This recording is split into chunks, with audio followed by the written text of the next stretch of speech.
La rapidez con la que el gobierno de Pedro Sánchez ha intentado cerrar filas en torno al fiscal general del Estado ha terminado volviéndose en su contra, generando aún más dudas y sospechas en lugar de despejarlas. Desde el primer momento, el Ejecutivo se apresuró a sostener que no había caso contra el fiscal Álvaro García Ortiz, argumentando que no existían pruebas de irregularidades en su teléfono móvil. Según la versión oficial, la ausencia de mensajes implicaba que no había ningún comportamiento ilícito que investigar. Sin embargo, esta afirmación resultó ser, cuando menos, una estrategia ingenua, o en el peor de los casos, una maniobra para minimizar la gravedad de los hechos.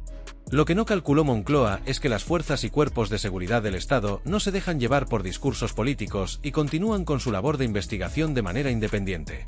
Gracias a estas pesquisas, se ha revelado que la eliminación de información del teléfono móvil del fiscal general no fue un hecho casual ni irrelevante. De acuerdo con los informes de la Unidad Central Operativa, UCO, de la Guardia Civil, el dispositivo de García Ortiz fue sometido a un borrado masivo y sistemático en 2 ocasiones, precisamente el mismo día en el que el Tribunal Supremo decidió imputarlo. Este dato ha sido determinante para desmentir la versión que Pedro Sánchez había intentado consolidar desde el primer momento. El informe elaborado por la UCO detalla con precisión que la eliminación de datos no fue un proceso accidental ni una limpieza rutinaria, sino un acto deliberado, diseñado específicamente para eliminar cualquier rastro de mensajes y conversaciones que pudieran comprometer al fiscal general del Estado. Uno de los periodistas que no ha dudado en desmontar el relato del Ejecutivo ha sido Vicente Vallés, quien, desde su informativo en Antena 3, ha analizado con detalle las revelaciones del informe de la Guardia Civil. Sin filtros ni eufemismos, el presentador ha dejado claro que la situación de García Ortiz al frente de la Fiscalía General del Estado es insostenible y que su permanencia en el cargo depende únicamente de la voluntad política de Sánchez, y no de su idoneidad profesional o ética. Lo que ha hecho hoy el informe de la Guardia Civil es confirmar con algunos datos más un informe anterior, en el que ya se certificaba la ausencia de mensajes en el móvil del fiscal general. Para todo el mundo, incluidos los autores de ese informe, se evidenciaba que los mensajes habían sido borrados. Para todo el mundo, salvo para el presidente del gobierno, que abronca a quienes tenían su propio criterio y exigió que pidieran perdón a Álvaro García Ortiz, sentenció Vallés en su editorial.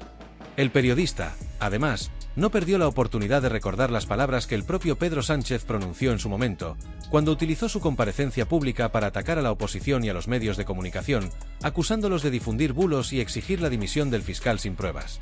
Ahora, en retrospectiva, escuchar esas declaraciones provoca una mezcla de incredulidad y burla, ya que la realidad ha terminado desmintiendo cada uno de los argumentos del presidente del gobierno. ¿Quién va a pedir disculpas ahora? ¿Quién va a pedir perdón al fiscal general del Estado? Ha habido mucha gente que ha exigido su dimisión sin pruebas, con falsas acusaciones, con bulos y desinformación. Y ahora estamos viendo que el informe de la Guardia Civil lo que se comprueba es que no hay ningún mensaje. Ahora dicen que los mensajes se borraron, pero por favor, elevemos un poco el debate público, dijo Sánchez en su momento.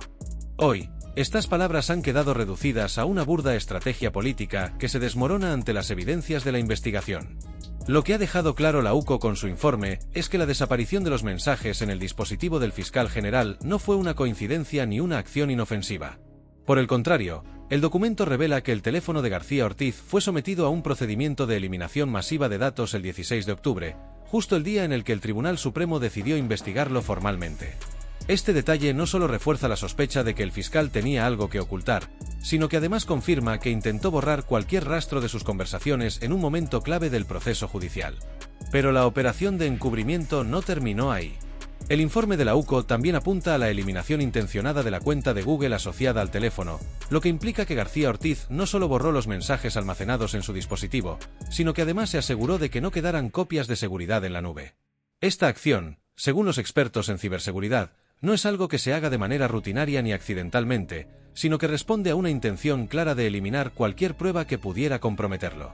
A pesar de estas revelaciones, desde Moncloa se sigue intentando minimizar el impacto del informe y se insiste en la narrativa de que todo esto no es más que una estrategia de la oposición para desestabilizar al gobierno.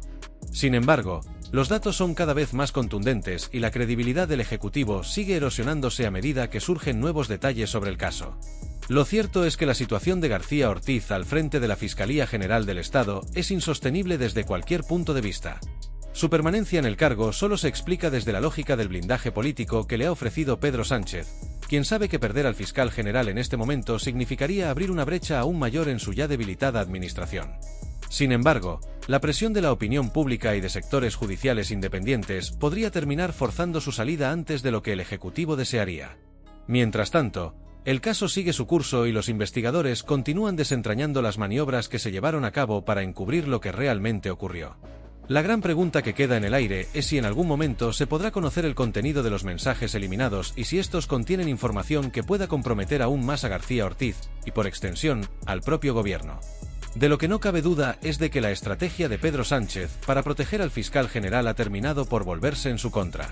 Lejos de cerrar el caso, sus intentos por minimizar el escándalo solo han servido para aumentar la sospecha y la indignación en la sociedad. Ahora, con un informe de la Guardia Civil que refuerza las acusaciones, el gobierno se encuentra en una posición cada vez más delicada, y la única pregunta que queda por responder es cuánto tiempo podrá seguir sosteniendo la farsa antes de que la realidad termine por imponerse. La presión mediática y social seguirá aumentando los próximos días, y es muy probable que las exigencias de dimisión se intensifiquen. Mientras tanto, desde Moncloa intentarán mantener el discurso oficial, pero cada vez serán menos los que crean en su versión de los hechos. La verdad, como siempre, terminará saliendo a la luz, y cuando eso ocurra, será difícil para Pedro Sánchez y su entorno seguir ocultando el desastre que ellos mismos han provocado.